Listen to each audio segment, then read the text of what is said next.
Oh, hi, Smarties. I was just here looking at my map. I'm planning to read a story, but I want to read it like a pirate. I want to make sure that I find my way all the way to the treasure. Because finding my way to the treasure is the key to becoming a really good writer. So I'm looking in closely.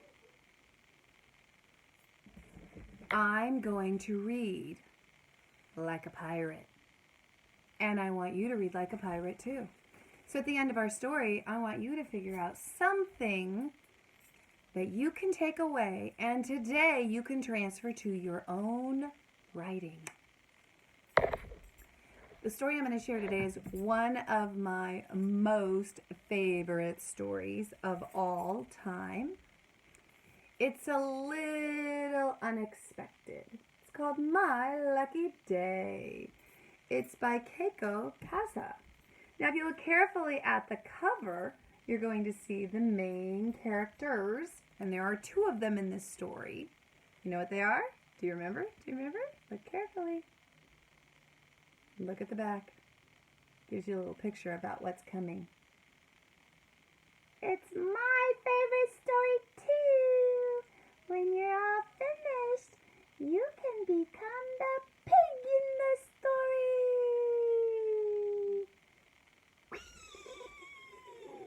All right, come on. Let's get to the story. Look carefully at the cover, you see me? I'm so adorable. And see him? He's not so adorable. He looks so happy. Not quite so happy here, right? All right. Can we see you later? Sure, okay, bye. Bye. All right. So in My Lucky Day, there's a little spin on the story because when you see a fox and you see a pig, you expect not good things are going to happen to the pig. Look at the fox. Oh, he looks delighted to see this little pig. In my classroom and in my life, I often say, ooh, this is my lucky day. I'm the pig in the story. And now I want you to understand what that means. I also want you to read just like a pirate. So when you're reading the story, what I want you to think about is, what could you lift today from this story that you could put into your own writing that would make you even better? What did Keiko Kaza do that you could do too? So think about the illustrations, think about the story, think about the problem, the solution, the characters, and the setting. As we read My Lucky Day. Here's the title page, My Lucky Day by Keiko Kaza.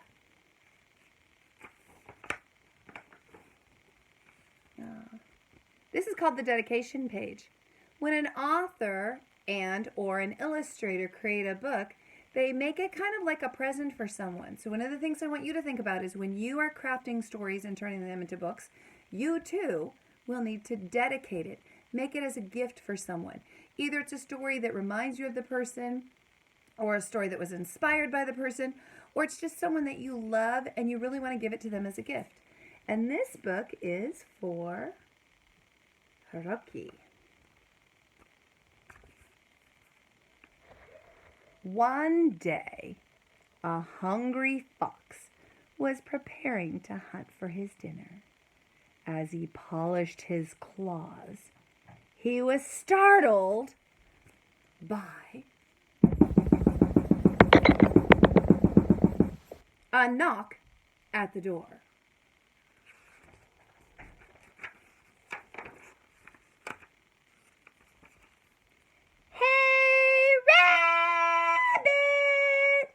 Someone yelled outside. Are ya home? Rabbit, thought the fox. If there were any rabbits in here, I'd have eaten them for breakfast. Look at his face. Here's the door.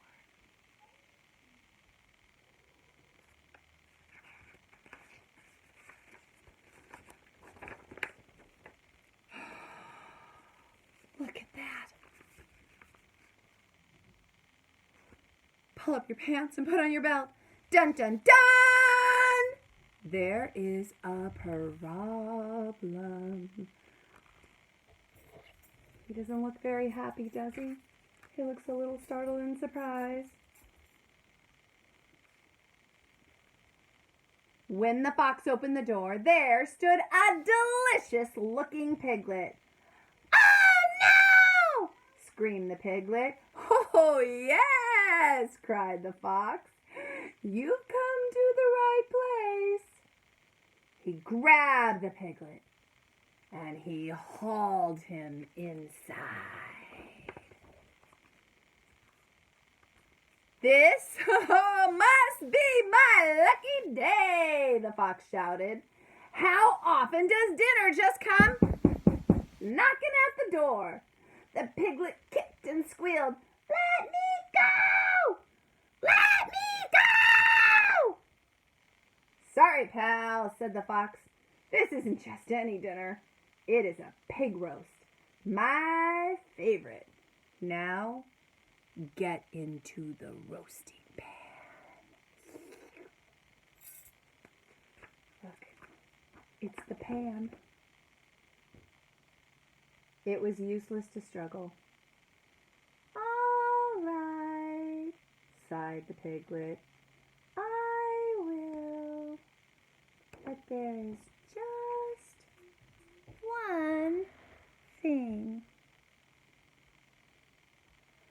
"What?" growled the fox.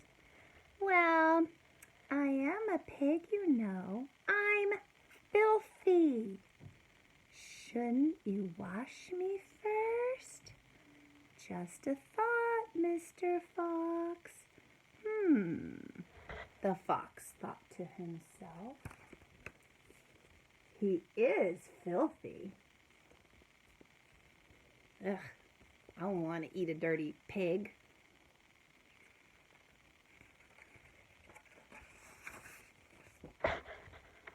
So the fox got busy. He collected twigs. He made a fire. He carried in the water. And finally, he gave the piglet a nice bath. "You're a terrific scrubber," said the piglet. "Ooh, little lower. Yeah, right there. Oh, yeah."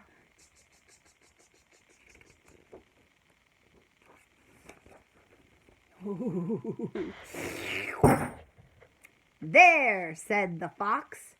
"Now you're the cleanest piglet in the county.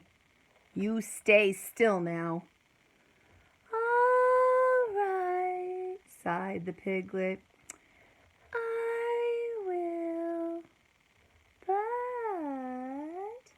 But what?" growled the fox. "Well, I am a very small piglet, you know. Shouldn't you fatten me up to get more meat?" "Just a thought, Mr. Fox." The fox said to himself. He is on the small side. See what the pig is doing? He's stalling. It's like when you have to go to bed and you think of all the reasons you shouldn't need to get there. That exasperates your parents. Wonder what it's going to do to this fox. So the fox got busy. He picked tomatoes. He made spaghetti. He baked cookies. And finally, he gave the piglet a nice dinner. "You're a terrific cook," said the piglet. He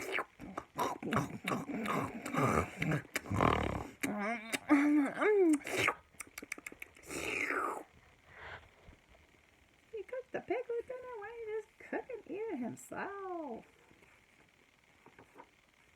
Oh, because he's waiting for pig roast. Now I understand. "There," said the fox. "Now you're the fattest piglet in the county. So Get into the oven. All right, sighed the piglet. I will, but... What? What? What? Shouted the fox. Well, I am a hard-working pig, you know. My meat is awfully tough. Shouldn't you massage me first to make a more tender roast?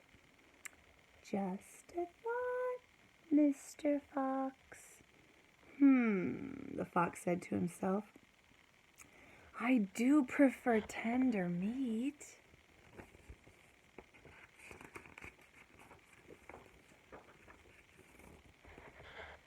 So the fox got busy. He pushed and he pulled. He squeezed and he pounded the piglet from head to toe. Ooh! Ah! Oh! Oof! You give a terrific massage, said the piglet.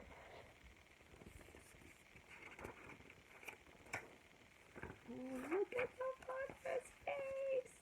This is maybe my favorite page of the whole book. But, the piglet continued, I've been working really hard lately. My back is awfully stiff. Could you push a bit harder, Mr. Fox? Oh, a little to the right. Please. Oh, yes. Oh, yes. Oh, now just a little to the left. Oh, yeah.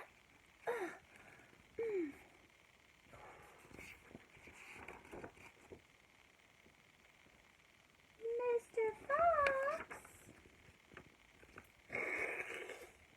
are you there? Oh my gosh, look at the claw marks. He's worked so hard.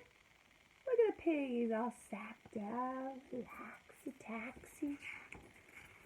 What do you think is gonna happen? I like this page too. Woo, the curly tail. But Mr. Fox was no longer listening.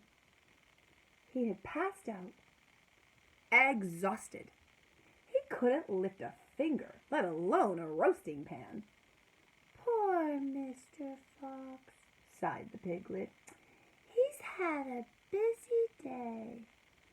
Then the cleanest, fattest, and softest piglet in the county picked up the rest of his cookies and headed home. Look at the fox passed out.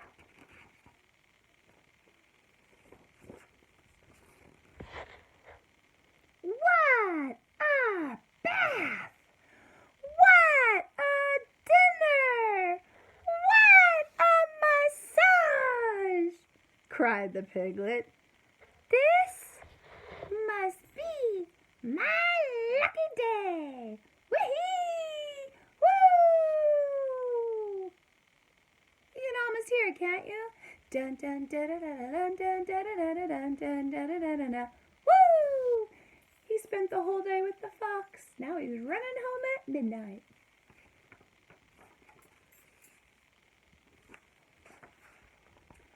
When he got home, the piglet relaxed before a warm fire. Let's see, he wondered, looking at his address book.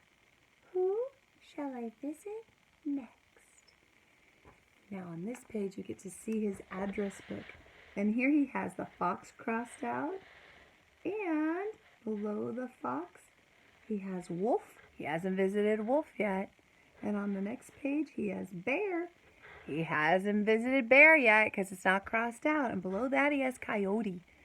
And he visited coyote and he's visited fox. So he's plotting, making a plan for where he's going next. So now we have an idea. So far we see two. Who do you think he's going to call upon tomorrow on the next page of the book? Whose lucky day is it going to be tomorrow? Drum roll, please. Here we go. It is... Let's see if you're right. Did you guess it? Did you guess it? Did you guess it? Dun, dun, dun! His next victim is Bear, who must think, this must be my lucky day. Meanwhile, Pig is, ha ha, that's what you think. So, can you see why this is one of my favorite stories? What I love about it is how it does kind of a switch in the plot. The plot is really what the story is about. The problem looked like the pig had called on or gone to the house of a predator who is going to eat him because foxes eat pigs.